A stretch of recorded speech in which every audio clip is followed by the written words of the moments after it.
খাল খনন কর্মসূচির উদ্বোধন করলেন প্রধানমন্ত্রী তারেক রহমান। সাহারাপাড়া খাল খননের মাধ্যমে হলো কর্মযজ্ঞের সূচনা। এবার ঈদযাত্রায় ঢাকা চট্টগ্রাম মহাসড়কে তীব্র যানজটের আশঙ্কা। ঘরমুখো মানুষের ভোগান্তি কমাতে রয়েছে বিশেষ প্রস্তুতি, বলছে সড়ক বিভাগ। গণপরিবহনে দেয়া হচ্ছে পর্যাপ্ত জ্বালানি, নির্ধারিত ভাড়ার চেয়ে 1 টাকাও বেশি নেওয়ার সুযোগ নেই, সাফ জানালেন সড়ক মন্ত্রী। সাহস থাকলে পারস্যে জাহাজ পাঠান, ট্রাম্পকে ইরানি মুখপাত্রের উস্কানি। দুবাই আন্তর্জাতিক বিমানবন্দরে ড্রোন হামলা, ফ্লাইট স্থগিত। এবং পাকিস্তানের বিপক্ষে সিরিজ জয়, টাইগারদের অভিনন্দন প্রধানমন্ত্রী। শ্বাসরুদ্ধকর ম্যাচে 2-1 ব্যবধানে সিরিজ জয়।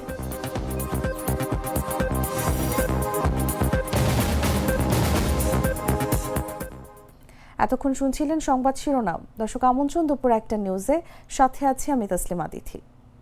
লাল সরিষার দানা থেকে তৈরি হয় প্রাণ সরিষার তেল, আসল ঝাঁঝে আসল স্বাদে। চলে যাচ্ছি পুরো খবরে। নির্বাচনী প্রতিশ্রুতি অনুযায়ী দেশব্যাপী নদীনালা, খাল, জলাধার খনন ও পুনর্খনন কর্মসূচি শুরু করেছে বিএনপি সরকার। দিনাজপুরের কাহারোল উপজেলার বলরামপুরের সাহারাপাড়ায় খাল খননের মাধ্যমে একযোগে দেশের 54টি খালের খনন কর্মসূচির উদ্বোধন করলেন প্রধানমন্ত্রী তারেক রহমান। সোমবার দুপুর 12:30টার দিকে এই কর্মসূচির উদ্বোধন করেন তিনি। সাহারাপাড়ায় নিজে কোদাল হাতে খাল খননে নামেন প্রধানমন্ত্রী। খাল খনন কর্মসূচিকে ঘিরে স্থানীয় মানুষদের মাঝে আনন্দ উচ্ছ্বাস দেখা যায়। এতে পানির সমস্যার সমাধান হবে বলে মনে করছেন তারা। কৃষি, সেচ, পরিবেশের ভারসাম্য রক্ষা সহ সরকারের পরিকল্পনা অনুযায়ী আগামী 5 বছরে দেশজুড়ে 20,000 কিলোমিটার নদী, নালা, খাল ও জলাধার খনন এবং পুনর্খনন করা হবে। প্রথম পর্যায়ে 54টি জেলায় চলবে এই কর্মসূচি। এর আগে সকাল 9:30 একটি অভ্যন্তরীণ ফ্লাইটে ঢাকা বিমানবন্দর থেকে সৈয়দপুর বিমানবন্দরের উদ্দেশ্যে রওনা দেন। সৈয়দপুর পৌঁছে সেখান থেকে সড়ক পথে কর্মসূচি স্থলে যান প্রধানমন্ত্রী।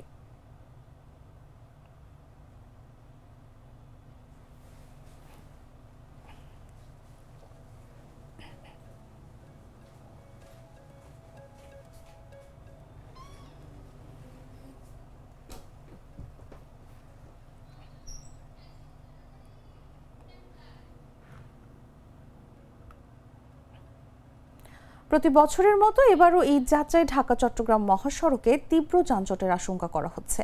বিশেষ করে ঈদের আগের 2 দিন যানবাহনের চাপ বাড়লে পরিস্থিতি ভয়াবহ হতে পারে বলে মনে করছেন সংশ্লিষ্টরা। মহাসড়কের বিভিন্ন স্থানে অব্যবস্থাপনা, অবৈধ স্ট্যান্ড, বাজার ও চলমান সংস্কার কাজকে দায়ী করা হচ্ছে এই পরিস্থিতির জন্য। তবে ঈদে ঘরমুখো মানুষের ভোগান্তি কমাতে বিশেষ প্রস্তুতির কথা জানিয়েছে হাইওয়ে পুলিশ ও সড়ক বিভাগ। বিস্তারিত জাগোডেস্ক রিপোর্টে। ঈদ এলেই ঘরমুখো মানুষের ঢল নামে দেশের অন্যতম ব্যস্ত সড়ক ঢাকা চট্টগ্রাম মহাসড়কে। রাজধানী থেকে কুমিল্লা, ফেনী হয়ে চট্টগ্রাম পর্যন্ত এই মহাসড়কেই চলাচল করে হাজার হাজার যানবাহন। কিন্তু অতিরিক্ত যানবাহনের চাপ, মহাসড়কের পাশে বাজার ও অবৈধ স্ট্যান্ড, যততত্র যাত্রী ওঠানামা এবং গাড়ি পার্কিংয়ের কারণে প্রতি বছরই এই সড়কে সৃষ্টি হয় দীর্ঘ যানজট। গোমতী সেতুর টোল প্লাজায় ধীরগতির যানবাহন এবং মহাসড়কের বিভিন্ন অংশে সড়ক ও জনপথ বিভাগের চলমান সংস্কার কাজ। ফলে ঈদ যাত্রায় আবারও দুর্ভোগের আশঙ্কা করছেন যাত্রীরা। গাড়ি অনেক গতিতে চলে আসে, এখানে খুব স্লো হয়ে আস্তে আস্তে মানে 4-5 কিলোমিটার স্পিডে আইসা আপনার তারপরে যায়। এখানে প্রচণ্ড পরিমাণে আর প্রচণ্ড আকারে মানে ঈদের মৌসুমে যদি এরকম রাস্তার কাজ হয় তাহলে তো অটোমেটিকলি জাম হবে।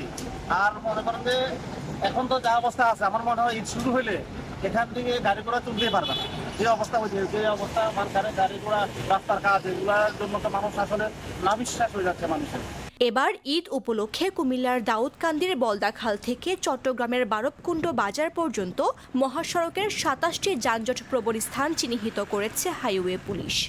এসব এলাকায় থাকবে বিশেষ নজরদারি।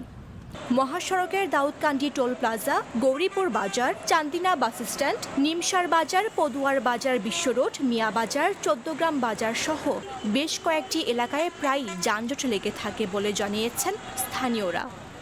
অবস্থা আসলে খারাপ। আমি চান্দিনা থেকে দামে ভরে গাড়ি নিয়ে আস্তে আস্তে আস্তে করে এই পর্যন্ত আসছি। চিন্তা করা আমার প্রায় 2 ঘন্টা লাগছে এই পর্যন্ত আসছে। মানে আসলে এটা ঈদের মৌসুমে কাজ করাটা আসলে এটা বাঞ্ছনীয় না। মানুষের দোকান চড়ানো উঠে গেছে, ঈদের মধ্যে আরো বেশি হবে, ঈদের মধ্যে আরো দোকান হয়। মানুষ মনে করেন যে ঘন্টা 3 মানে কুমিল্লা এলাকা পার হতে পারবে না। আমরা চিটাগাং যাত্রী, আমরা এখান থেকে যাইতে আমাদের কুমিল্লা বিশ্বর পাড়িতে আমাদের 2-3 ঘন্টা সময় লেগে যায়। এখানে ধরেন যে এখন ঈদের মৌসুম জাম লাগবে স্বাভাবিক, রাস্তার কামের কারণে গাড়িটা ধীর গতিতে নামে জাম লাগে, আর আবার লাগবো ঈদের মৌসুমে জাম লাগবে। কিন্তু দাম আমার মানে পাঁচটা হয়ে গেছে, 2-3 দিনের ভিতরে রাস্তাটা ক্লিয়ার করবো এটা, আর এই পাঁচটা ধরলে ঈদের পথ ধরবে। ঈদে ঘরমুখ মানুষের বিড়ম্বনা কমাতে পরিবহন মালিক শ্রমিকদের সঙ্গে একাধিক বৈঠক করা হয়েছে বলে জানিয়েছে হাইওয়ে পুলিশ।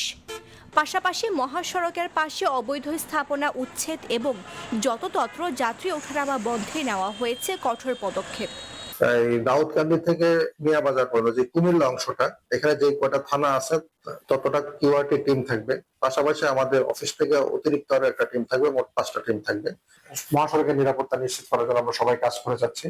আমরা জানি মহাসড়কে কিছু চ্যালেঞ্জ থেকে যায়, আমাদের অল্প সময়ে বহু রকম গাড়ি এবং যাত্রী মহাসড়কে আমরা নিজ নিজ গন্তব্যের উদ্দেশ্যে রওনা করি। এই সময়টাতে রাস্তাটাকে নিরাপদ রাখা, নির্বিঘ্ন রাখা, এটা আমাদের একটা বড় একটা চ্যালেঞ্জ। আমরা ইতিমধ্যে গুরুত্বপূর্ণ যে সমস্ত জায়গায় যানজট হয়ে থাকে সাধারণত, সেই সমস্ত জায়গায় আমরা ভাসমান দোকানগুলো, অবৈধ স্থাপনাগুলো এগুলো উচ্ছেদ করেছি এবং এটা অব্যাহত আছে। এদিকে সড়ক ও জনপথ বিভাগ বলছে, মহাসড়কের যেসব স্থানীয় সংস্কার কাজ চলছে সেগুলো ঈদের আগেই চলাচলের উপযোগী করে তোলার নির্দেশ দেওয়া হয়েছে। ঈদ যাত্রায় দুর্ভোগ কমাতে নেওয়া এসব উদ্যোগ কতটা কার্যকর হয় এখন সেটাই দেখার অপেক্ষা ঘরমুখ মানুষের। মামদুহা রাইসা, জাগো নিউজ। স্বাধীনতার 54 বছর পরও উন্নয়নের ছোঁয়া লাগেনি ময়মনসিংহের রেল বিভাগে। এখনও চলছে ব্রিটিশদের রেখে যাওয়া অবকাঠামোর উপর নির্ভর করে। পুরাতন রেল লাইন বগি ইঞ্জিনের কারণে প্রায় ঘটছে ট্রেন লাইনচ্যুত ও ইঞ্জিন বিকল হওয়ার ঘটনা। এতে অনেকেই মুখ ফিরিয়ে নিচ্ছেন ট্রেন ভ্রমণ থেকে। ঈদযাত্রায় এই দুর্ভোগ বেড়ে যায় কয়েক গুণ। রেল বিভাগ বলছে, এবারের ঈদযাত্রা নিরাপদ করতে নেওয়া হয়েছে সব ধরনের প্রস্তুতি। বিস্তারিত জাগো ডেস্ক রিপোর্টে। সড়কে যানজট এড়াতে এবং অল্প খরচ ও নিরাপদ যাতায়াতে যাত্রীরা বেছে নেন ট্রেন ভ্রমণকে। ঢাকা থেকে ময়মনসিংহ, জামালপুর ও নেত্রকোনায় রেল যোগাযোগ সহজ হওয়ায় ঈদযাত্রায় রেকর্ড সংখ্যক যাত্রী আসা যাওয়া করে এই অঞ্চলে। ট্রেন ভ্রমণে যাত্রীদের আগ্রহ বাড়লেও ময়মনসিংহে রেল বিভাগে বাড়েনি যাত্রী সেবার মান। ব্রিটিশ আমলের অবকাঠামো দিয়েই চলছে রেল। পুরাতন রেল লাইন, পুরাতন বগি ও ইঞ্জিন দিয়ে চলছে ট্রেন। স্টেশনগুলোতে নেই যাত্রীদের বসার পর্যন্ত জায়গা, রয়েছে বিশুদ্ধ পানি, টয়লেটের অভাব। দিনে রাতে নিরাপত্তাহীন, টিকিট কালোবাজারি, সব রুটে ট্রেন না থাকায় আগ্রহ কমছে যাত্রীদের। ট্রেন ভালো না, ট্রেন লাইন ভালো না, আর এখানে কয়েকদিন পর পর ইঞ্জিন নষ্ট হয়ে যায়। তো আমাদের যাত্রী যারা সাধারণ আছে তাদের অনেক দুর্ভোগের মধ্যে পড়তে হয়।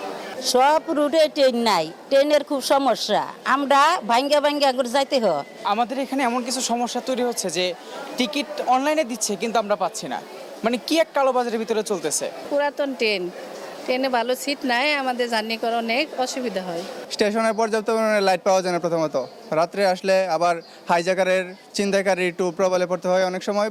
এবারের ঈদ যাত্রায় স্টেশন ও ট্রেনের ভেতরে নিরাপত্তায় থাকবে পুলিশ। টিকিট কালোবাজারির সাথে জড়িতদের বিরুদ্ধে ব্যবস্থা নেওয়া হচ্ছে বলে জানিয়েছে রেল পুলিশ। অনলাইন প্ল্যাটফর্মে যারা টিকিট বিক্রি করে, বিজ্ঞাপন দেয়, তাদেরকে আমরা শনাক্ত করি। ইতিপূর্বে আমরা গ্রেপ্তার করেছি এবং এটা গ্রেপ্তার অভিযান অব্যাহত আছে। এদিকে রেল বিভাগ জানিয়েছে, রেল লাইন পুরাতন হওয়ায় কিছু সমস্যা হলেও ঈদযাত্রা নির্বিঘ্ন করতে নেওয়া হয়েছে সব ধরনের প্রস্তুতি। এবারে ঈদযাত্রা নির্বিঘ্ন করার জন্য বাংলাদেশ রেলে অনেক পদক্ষেপ গ্রহণ করেছে। যাত্রীদের সর্বোচ্চ নিরাপত্তা এবং স্টেশনে আমরা সার্বক্ষণিক মনিটরিং ব্যবস্থা থাকবে এবং রেলওয়ে তাদের আমাদের কমলাপুর যে কন্ট্রোল রুম, ওখানে সেল গঠন করা হয়েছে এবং সার্বক্ষণিক আমাদের যাত্রীদের সর্বোচ্চ সেবা দেওয়ার জন্য আমরা প্রস্তুত আছি। ময়মনসিংহ রুটে প্রতিদিন চলাচল করে 20 জোড়া ট্রেন। রেল সেবা উন্নয়নে পদক্ষেপ নেবে কর্তৃপক্ষ, এমনটাই প্রত্যাশা ময়মনসিংহবাসীর।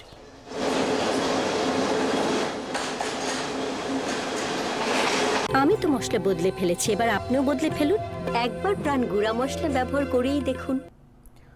গণপরিবহনে পর্যাপ্ত তেল সরবরাহ করা হচ্ছে বলে জানিয়েছেন সড়ক পরিবহন ও সেতু মন্ত্রী শেখ রবিউল আলম। বলেন, তেল সংকটকে অজুহাত বানিয়ে নির্ধারিত ভাড়ার চেয়ে 1 টাকাও বেশি নেওয়ার সুযোগ নেই।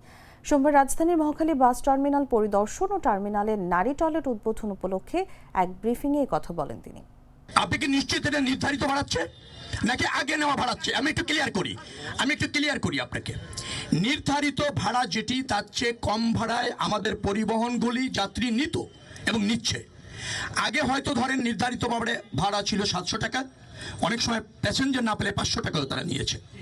এখন 600 টাকা যখন নিচ্ছে সে মনে করছে আগের চেয়ে 100 টাকা বেশি নিচ্ছে। আমি নিশ্চিত এটা নির্ধারিত ভাড়ার চেয়ে বেশি না, আগে নেওয়া ভাড়ার চেয়ে হয়তো 100 টাকা বেশি।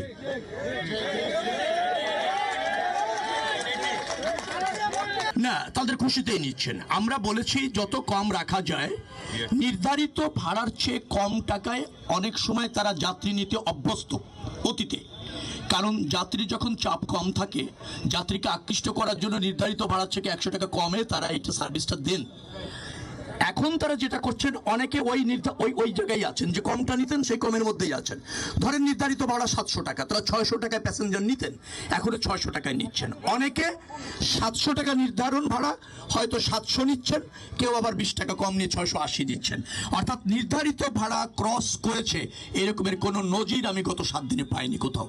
আন্তর্জাতিক পর্যায় থেকে ব্যবস্থাপনায় আছে, কিন্তু গণপরিবহনে পর্যাপ্ত জ্বালানি নিশ্চিত করা হয়েছে। যে গণপরিবহনের মালিকরা এখানে আছেন, গতকাল রাত থেকে নিশ্চিত করা হয়েছে গণপরিবহনে পর্যাপ্ত তেল সরবরাহ করা হবে। তেলের দাম বাড়ছে না, তা আমি আগেও আপনাদেরকে জ্ঞাত করেছি, আজকেও বলছি তেলের দাম বাড়ছে না এবং পর্যাপ্ত তেল গণপরিবহনে নিশ্চিত করা হবে। না পাচ্ছে না, মালিকরা এখানে আছে, পাচ্ছে না এরকম বলার কোনো সুযোগ নেই। পাচ্ছে তেল, আজ তেল পাচ্ছে, পর্যাপ্ত তেল পাচ্ছে।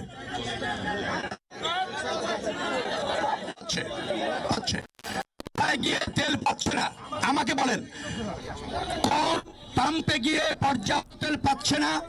মালিক সমিতির নেতারা এখানে আছেন, বিচ্ছিন্ন সমিতির নেতা আছেন, আমাকে জ্ঞাত করেন তেল দেওয়ার দায়িত্ব।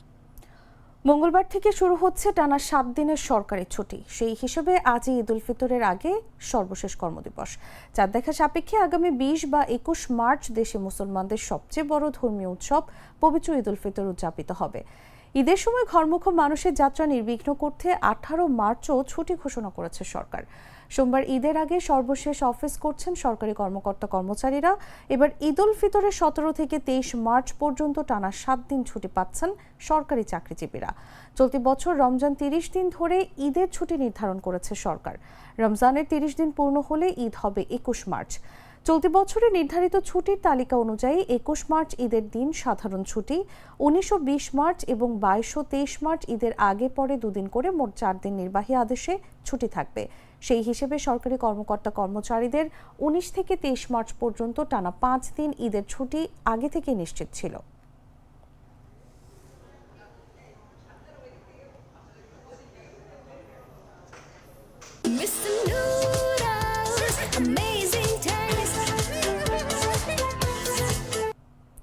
জানাবো আন্তর্জাতিক সংবাদ।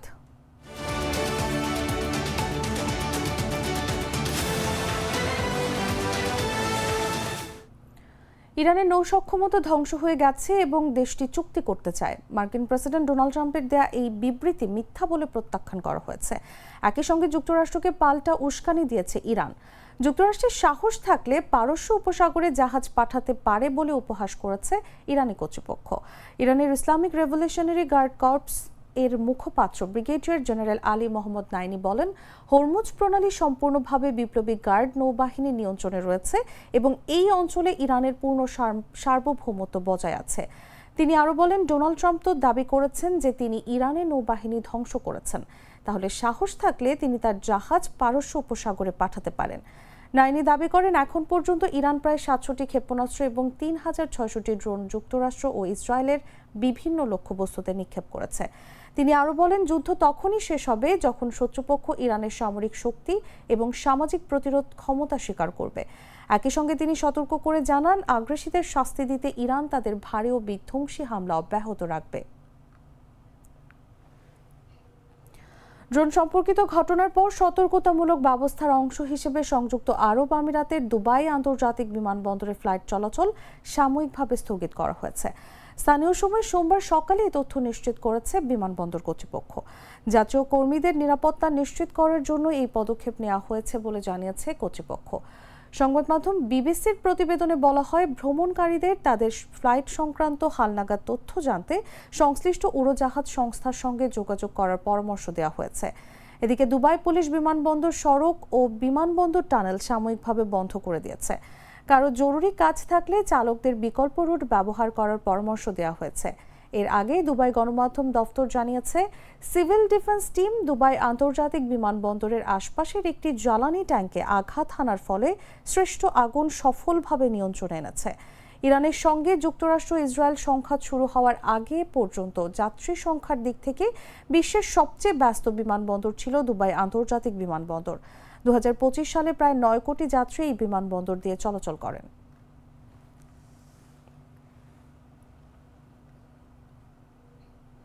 সংবাদ শেষ করব খেলার খবর জানিয়ে।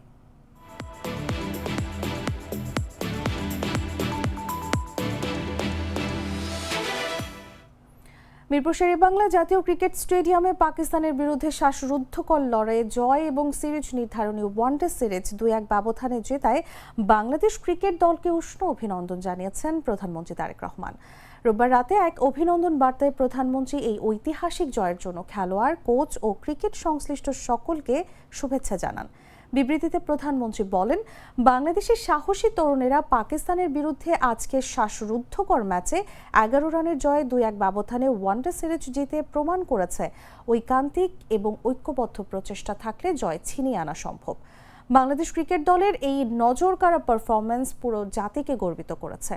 প্রধানমন্ত্রী আরও আশা প্রকাশ করে বলেন, বাংলাদেশের তরুণদের এই সাফল্যের জয়যাত্রা আগামীতেও অব্যাহত থাকবে এবং বিশ্ব ক্রিকেটে বাংলাদেশের অবস্থান আরও সুদৃঢ় হবে।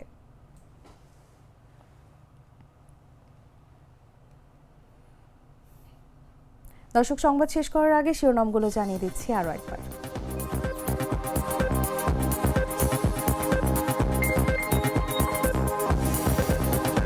খাল খনন কর্মসূচির উদ্বোধন করলেন প্রধানমন্ত্রী তারেক রহমান। সাহারাপাড়া খাল খননের মাধ্যমে কর্মযজ্ঞের সূচনা। এবারও ঈদযাত্রায় ঢাকা চট্টগ্রাম মহাসড়কে তীব্র যানজটের আশঙ্কা। ঘরমুখ মানুষের ভোগান্তি কমাতে রয়েছে বিশেষ প্রস্তুতি, বলছে সড়ক বিভাগ। গণপরিবহনে দেয়া হচ্ছে পর্যাপ্ত জ্বালানি, নির্ধারিত ভাড়ার চেয়ে 1 টাকাও বেশি নেওয়ার সুযোগ নেই, সাফ জানালেন সড়ক মন্ত্রী। সাহস থাকলে পারস্যে জাহাজ পাঠান, ট্রাম্পকে ইরানি মুখপাত্রের উস্কানি। দুবাই আন্তর্জাতিক বিমানবন্দরে ড্রোন হামলা, ফ্লাইট স্থগিত। এবং পাকিস্তানের বিপক্ষে সিরিজ জয়ে টাইগারদের অভিনন্দন প্রধানমন্ত্রীর। শ্বাসরুদ্ধকর ম্যাচে 2-1 ব্যবধানে সিরিজ জয়।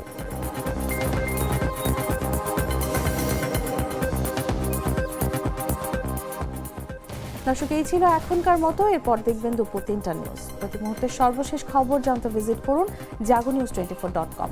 ফলো করুন আমাদের ভেরিফাইড ফেসবুক পেজ এবং সাবস্ক্রাইব করুন জাগো নিউজের ইউটিউব চ্যানেল। ধন্যবাদ সবাইকে।